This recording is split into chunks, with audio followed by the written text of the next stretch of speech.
Picture this. This year, a group of Americans are determined to get their share of Greenland's newly exposed treasure. 8 bearded American men dragging mining gear across the frozen hellscape of Greenland, looking for rubies like it's Minecraft, Polar Edition. One guy's screaming about striking it rich, another is falling into a glacier crevasse, and somewhere in the background, a snow dog is just trying to mind his own business. Welcome to Ice Cold Gold, the reality TV show that asks the boldest question of all. Both teams will camp on location and have just 2 days to mine. What if we made Gold Rush, but colder, faker, and with slightly more facial frostbite? Back in 2013, this show didn't just arrive. It burst onto Animal Planet like a caffeine-fueled prospector crashing into a geology convention. The pitch was simple. A ragtag group of American miners, armed with dreams, shovels, and a shaky grasp of international mining laws. In my life, I refuse to fail. My whole life, I've gone through earning everything myself. Invade Greenland in search of untapped riches. Think Deadliest Catch meets Pawn Stars, if both had been dropped in the Arctic and left for dead. At the time reality TV was peaking, America couldn't get enough of ordinary people finding extraordinary paydays. Storage Wars, Gold Rush, Bering Sea Gold, they all sold that same fantasy. Maybe you could stumble onto a fortune. All you needed was a camera crew and no sense of danger. Ice Cold Gold took that dream, dipped it in glacier water, and promised to deliver something real. What we're here to do. All right, guys, this is it. Yeah. We all got one more shot at this. Raw, extreme, and uncut. Spoiler alert, what we got was more scripted Frostbite fanfiction than Gold Fever. But hey, it started with promise, and we were all rooting for them until the ice cracked. To understand Ice Cold Gold, you have to go back to a simpler time. But on the boat ride to Cusick, they realize that it's already here. A time when Animal Planet was still pretending to be educational before it went full Shark Week, Megalodon's revenge mode. It was the early 2000s and reality TV was high on its own supply. Gold Rush was striking ratings gold. Bering Sea Gold had people emotionally invested in grown men yelling at ice. And some executive at Animal Planet must have said, what if we made a mining show that's colder, more dangerous, and entirely based on vibes? Enter Ice Cold Gold, a series that dared to ask, what if a group of underfunded, overconfident American miners landed in Greenland? It left 18 inches of snow in its wake, burying any rubies that lie here. Like it was the Klondike, except they didn't speak the language, didn't understand the mining laws, and had no clear plan beyond dig until rich. Premiering in 2013, the show introduced 8 miners, each one rugged, hopeful, and visibly freezing, trekking through Greenland's frozen nothingness in search of virgin rock. One seems to be getting deeper and deeper. Look at the glacier. Oh my God. Freshly exposed by melting glaciers. So yes, this was also a climate change show, just one with more pickaxes and less science. Season 1 was pure setup. The miners stumbled, argued, and found almost nothing until the very last day when they hit what was mysteriously dubbed the Red Zone. Supposedly filled with rubies, garnets, and the American dream, it was teased as a possible $13 million payday. Suddenly, We didn't expect the weather to be this bad. Ice Cold Gold wasn't just another reality show. It was a high-stakes Arctic treasure hunt with real-world implications. Greenland was opening up its mining rights, the ice was literally melting, and these guys were going to get rich or die frostbitten trying. By season 2, ratings were rising. Animal Planet was marketing this thing like it was Indiana Jones and the socialist government of Greenland, and viewers were hooked. Move out here, it's cold. My feet are already just a little bit numb. You ready? Yeah, we're ready. And for a brief moment, it really did feel like we were watching something real. But if you know anything about reality TV, it's this. If something seems too good to be true, especially when it's covered in fake rubies, it probably is. It all started with a ruby. Not just any ruby. According to the show, a massive, potentially life-changing ruby deposit. The kind of find reality TV dreams are made of. The kind that turns freezing nobodies into millionaire legends by episode 8. Season 2 of Ice Cold Gold opens in full gemstone fever mode. They trudge over 1,000 feet through a frozen valley. The crew returns to the infamous Red Zone, a location the series frames as untouched, pristine, and dripping with possibility. They haul out hundreds of pounds of ruby-bearing rock, Helmets are off. High fives are flying. One miner talks about this changing everything. Another stares into the tundra like he's already mentally spending the money. It will distract you from what you need in your head to keep yourself alive out here. The show throws around a number. $13 million. Cue the swelling music. Cue the American dream, now available in Arctic Red. And then, just as quickly, the dream collapses. Mid-season, the audience is hit with a twist. The miners are told they can't continue. Permits, claims, regulations. Suddenly, the red zone is off limits. The show frames it as a devastating blow, a bureaucratic rug pull that steals their future right out from under them. The temperature will now plummet as pitch black night settles in. Sad music, long faces. Someone throws gloves in the snow like they've just been voted off Survivor Arctic Edition. The message is clear, they had it, and then it was taken away. Except this is where viewers started asking questions. Because once the shock wore off, the story didn't quite add up. Online, fans began digging. Forums, Reddit threads, Facebook comments, IMDb reviews. And what emerged wasn't a clean counter-narrative, but a growing sense that the show's version of events relied heavily on implication, not confirmation. Let's make the best of it. We've all been in this position before. Let's go do what we're gonna do. For one thing, there was never any independent verification that the red zone was as financially valuable as the show suggested. The $13 million figure came from within the narrative itself, repeated often, dramatized heavily, but never substantiated outside the series. No sales, no public valuations, no receipts. That alone raised eyebrows. Then came the permit storyline.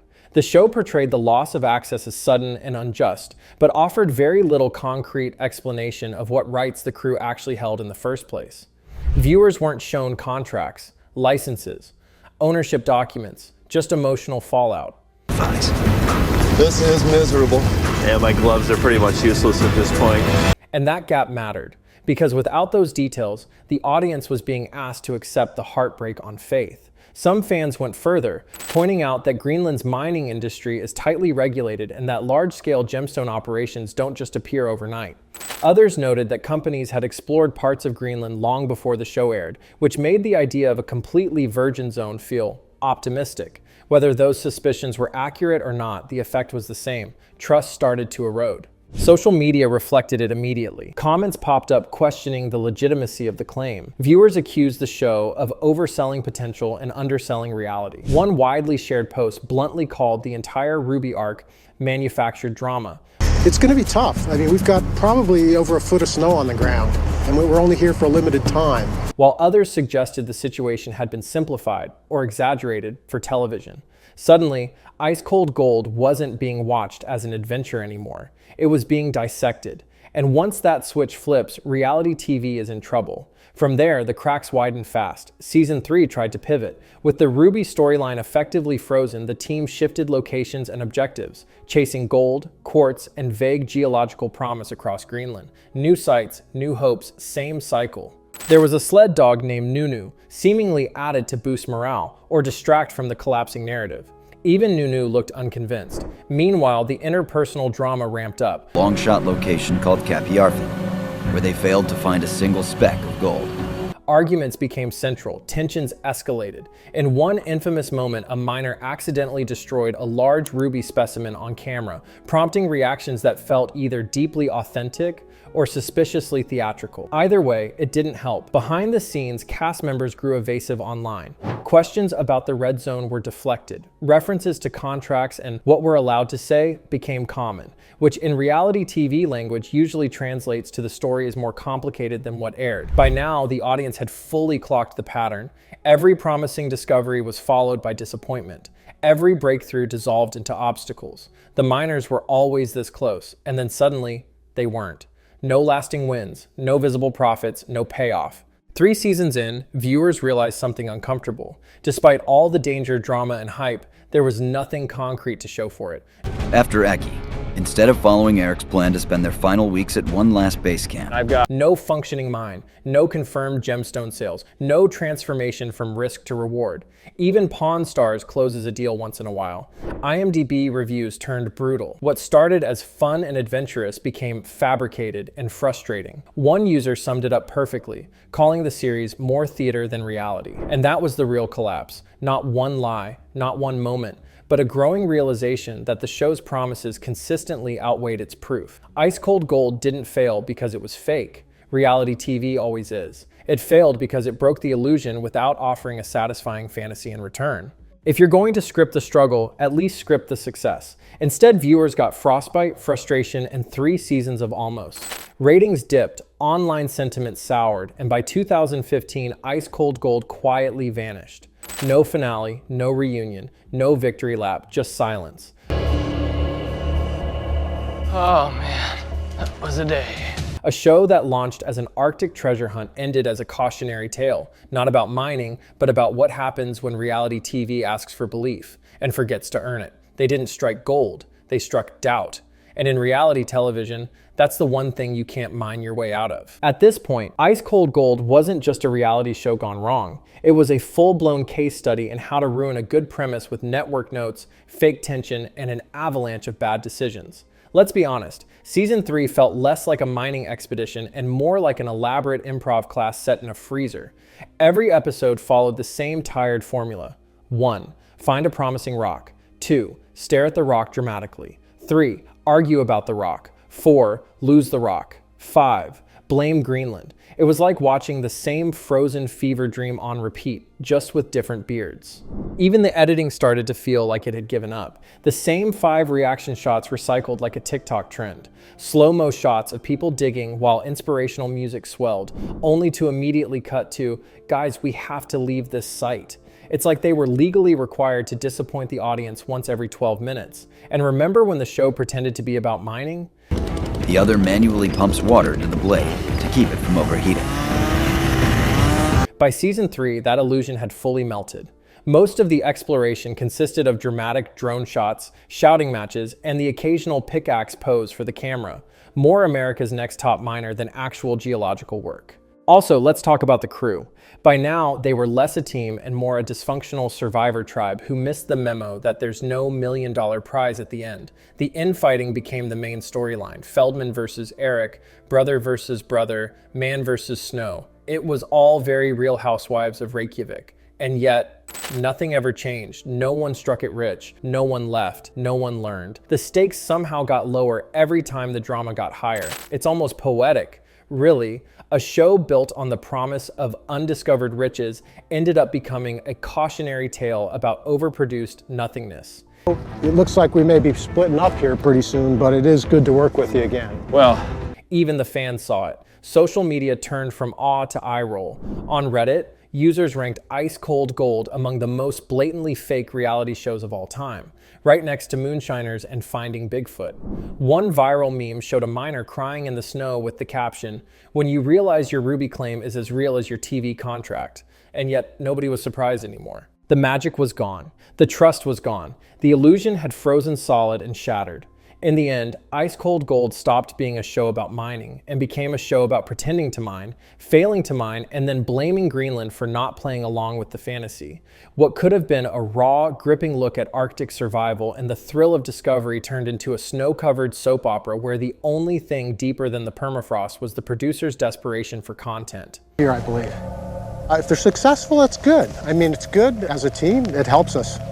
And that, friends, is why Ice Cold Gold became so painfully bad, predictable, polished, pointless, and permanently stuck in reruns nobody asked for. At its icy core, Ice Cold Gold was never about mining. It was about hope, the fantasy that 8 dudes with backpacks and bravado could stumble into millions just by pointing at rocks. And for a moment, we bought it. The cold, the risk, the red zone, it felt real. Until it didn't. Because once you fake a $13 million ruby deposit, you can't exactly bounce back by panning for quartz and crying in a tent. Ice Cold Gold went from Arctic adventure to frozen fan fiction. All drama, no payoff. don't talk to me about hard work. Get the out of here. What's a hard day worth of work you ever had? Just guys yelling at rocks while the audience slowly realize, wait, they never actually found anything? And that's the tragedy.